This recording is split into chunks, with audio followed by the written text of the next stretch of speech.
चैन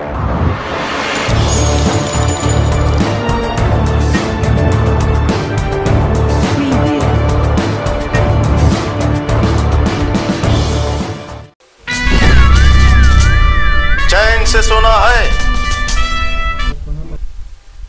जाग जाओ।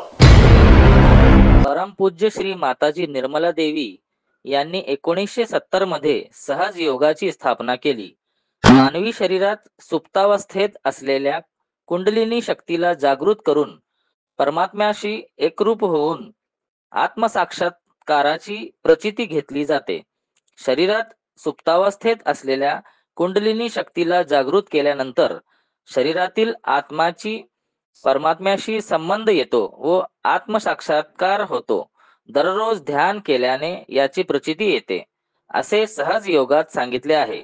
वरील कार्यक्रमासाठी डॉक्टर स्वाती गायकवाड, उज्ज्वला शिंदे, करुणा बने, अश्विनी माशाळ व इतर सहज योगी ताई उपस्थित होत्या। खरंच संत तुकाराम महाराज म्हणतात की नाही निर्मळ जीवन काय करील साबण।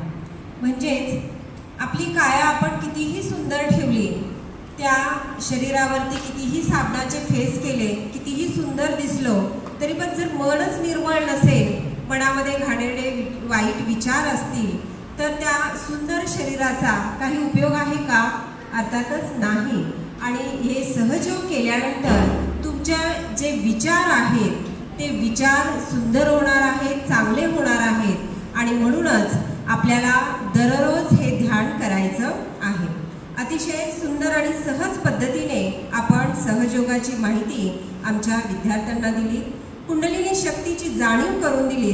प्रत्येक व्यक्तीमध्ये कुंडलिनी शक्ती असते आणि जी मूलाधार चक्रात सुप्त अवस्थेमध्ये असते। सहजयोग, ध्यान आणि इतर साधनांद्वारे ही शक्ती जागृत करून उच्च स्तरावरील चेतना आणि शांतीचा अनुभव आपल्याला घेता येतो। हे आपण आमच्या विद्यार्थ्यांना जाणीव करून दिली। आपणा सर्व सहयोगी ताईंचं मी मनापासून प्रशालेच्या वतीने आभार व्यक्त करते आणि हा कार्यक्रम येथे संपन्न झाला असे जाहीर करते।